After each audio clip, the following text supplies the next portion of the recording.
And a few days later, after completing all the formalities, I took my luggage and left my parents-in-law's house. I told my mother-in-law that I was leaving today.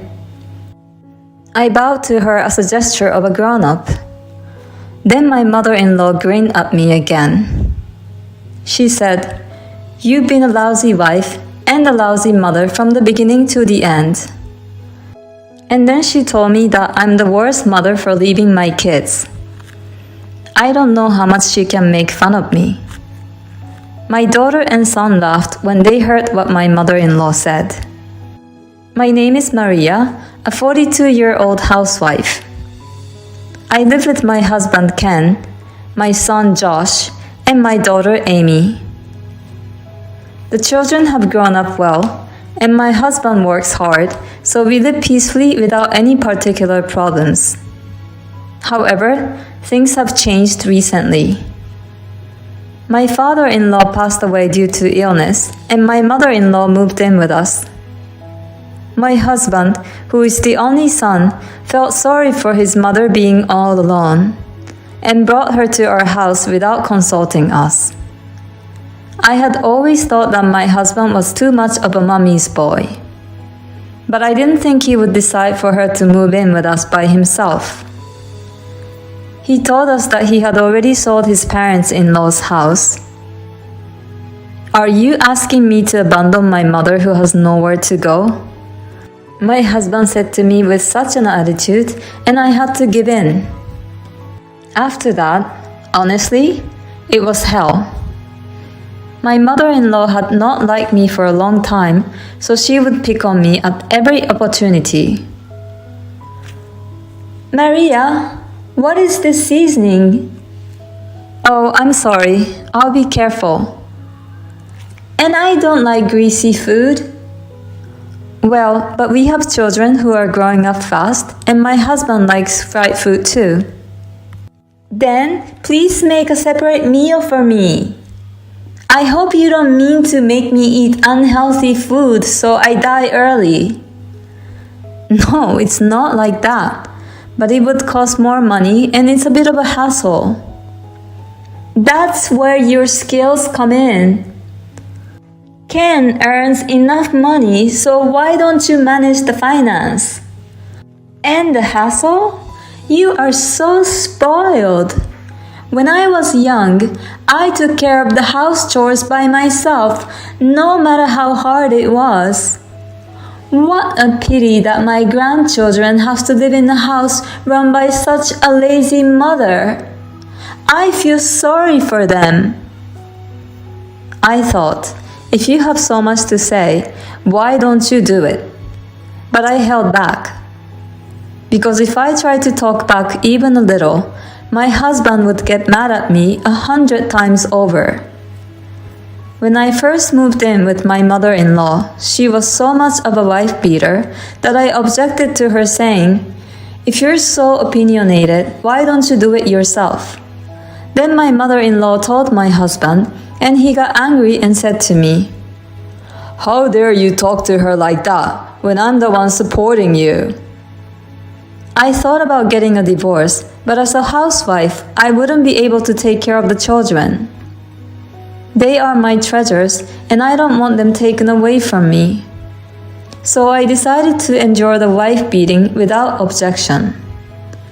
But instead of just putting up with it, I started to prepare for divorce little by little. I applied for jobs at various companies under the watchful eye of my mother-in-law, who was home all day long. Only one company offered me a part-time position. Thanks to my previous experience as a bank clerk, I was able to get a clerical job at a bank. It was my first corporate job in a long time, and it was a lot of fun. Of course, there's a lot of responsibility and stress came with it. Still, it was more peaceful than seeing my mother-in-law at home all the time. But my mother-in-law didn't like the fact that I was working. "Why work when Ken earns enough salary? Maybe she's out scavenging for men." What kind of thought process is that? A total idiot. And it's not that my husband doesn't make a lot of money, but since his mother-in-law started living with us, it has added to our expenses. So we're not in a situation where we can afford everything. However, my mother-in-law has told me to give her an allowance from now on so that I wouldn't spend it on men. When I refused and said it was not possible, she again told my husband. When my husband came home from work that night, he yelled at me as he had done before. Are you having an affair? Huh? I'm not. That's what my mother said. She said you're using your part-time salary to pay for men. I'm not doing that. Why do you believe your mother's lies? Shut up. Then give her allowance to prove you're innocent. Oh no. Then my mother-in-law came in with a smirk on her face. $500 a month. That much? That's what my mother says, so give it to her. In the end, I was defeated by the momentum of the two of them.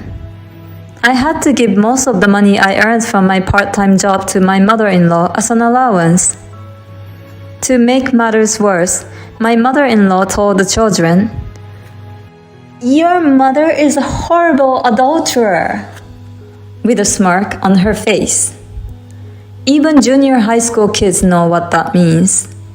And to tell them a lie like that is just awful. I thought it was not fair at all, and it was ruining me completely. And then something happened to make the situation worse. I found out that my husband was having an affair. Despite suspecting me of my infidelity, he was the one having an affair. This put me over the edge. And they say that when you reach your limits, you just blow it all out of the water. I didn't want to spend even 1 second with these jerks, so I immediately went to get the divorce papers. I don't want to stay in this house after you had an affair, and I confronted my husband with the divorce papers. He laughed at me and said, "Well, I don't want an old woman like you in my house." I'm sure he intends to be with his adulterous partner after the divorce. He agreed to pay alimony and share the property without any objection. When the children were asked what they wanted to do, they both said they were going to stay in the house. My mother-in-law grinned at me and said, "I knew you liked your father better than this woman." A few days later, after completing all the formalities, I took my luggage and left my parents' house. I told my mother-in-law in the living room that I would be leaving today, and bowed to her as a gesture of a grown-up. Then my mother-in-law grinned at me again and sarcastically said, "You've been a lousy wife and a lousy mother from the beginning to the end." Then she said, "You're such a terrible mother to leave your children." I don't know how much she can make fun of me. My daughter and son laughed when they heard my mother-in-law's comment. "Look, even the children are laughing at you. What a pathetic mother." Well, it was actually the children themselves who said they would stay here, so I'm not leaving them. "Oh, I see. So you're a sad woman who was abandoned by her children." Well, you can say what you want, but don't forget that you're responsible for everything at home from now on. Ha! Don't worry about that. Unlike you, I'm good at everything. I see. Well then, I really must be going now. With that, I left my parents-in-law's house. After that, I went back to my parents' house and threw myself into my work. Then I asked my work to switch me to full-time work, and I took the test to become a full-time employee. Thankfully, I was able to get a full-time job. Now I can take the kids with me. And my mother-in-law must be exhausted by now.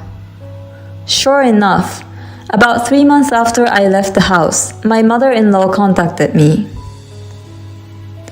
Hey, Maria, help me out. What's wrong? I have to take my grandson Josh to and from his soccer team games, and I even have to help out at a training camp during the summer vacation. On top of that, I'm asked to make his lunchbox early in the morning for the morning practice. And I have to wash his dirty uniforms every day. My granddaughter Amy also goes to cram school every day, so I have to drive her back and forth. On top of that, I have to do the housework all by myself. Ken says he's tired from work and doesn't do anything to help me. Well, if you're just complaining, I'm hanging up now. Wait, I'm calling you because I want you to help me, Maria. Excuse me? I'm already divorced, so it doesn't concern me. Don't say that, please. No, I won't go back.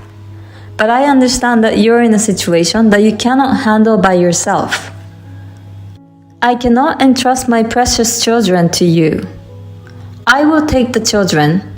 That's what they want to do. What? But they want to stay here. That's because they wanted you to understand how hard I was working. What? Yes, in fact, when I decided to get divorced, the first thing I did was to talk to the children. They said they would follow me right away. Amy, my daughter, said, "But this means that grandmother and the others are just kicking you out, right, Mom?" Then my son said, "I don't like that. We know how hard you work, Mom." So the children said that they would stay home first and let their grandmother know what their mother had gone through. I was so happy that they were on my side. I made up my mind that I would make enough money so I can come to bring them home. Well, then... Yes, everything was according to our plan. I'm now a full-time employee and I'll take the kids. Oh no! I then hired a lawyer and demanded that custody be transferred. The children wanted to live with me, so custody was easily transferred. When I reported the affair to the company, his boss was enraged to hear it, and my husband was transferred to a department where he would not be able to advance in his career. Because of this, he can no longer pay the mortgage on the house he currently lives in. My mother-in-law has been ordered to work as well. My ex-mother-in-law is furious that her son is telling her what to do. My ex-husband and ex-mother-in-law are blaming on each other. They'll probably have to leave the house at this rate. Well, it's none of my business anymore. Meanwhile, I rented an apartment and moved in with my children. They are growing up to be wonderful children. My daughter cooks, and my son helps me with laundry and cleaning. I wanted to be able to support them to do whatever they want to do in the future, so I will continue to work hard and earn money. Thank you for watching. Please subscribe to the channel if you like. See you in the next video.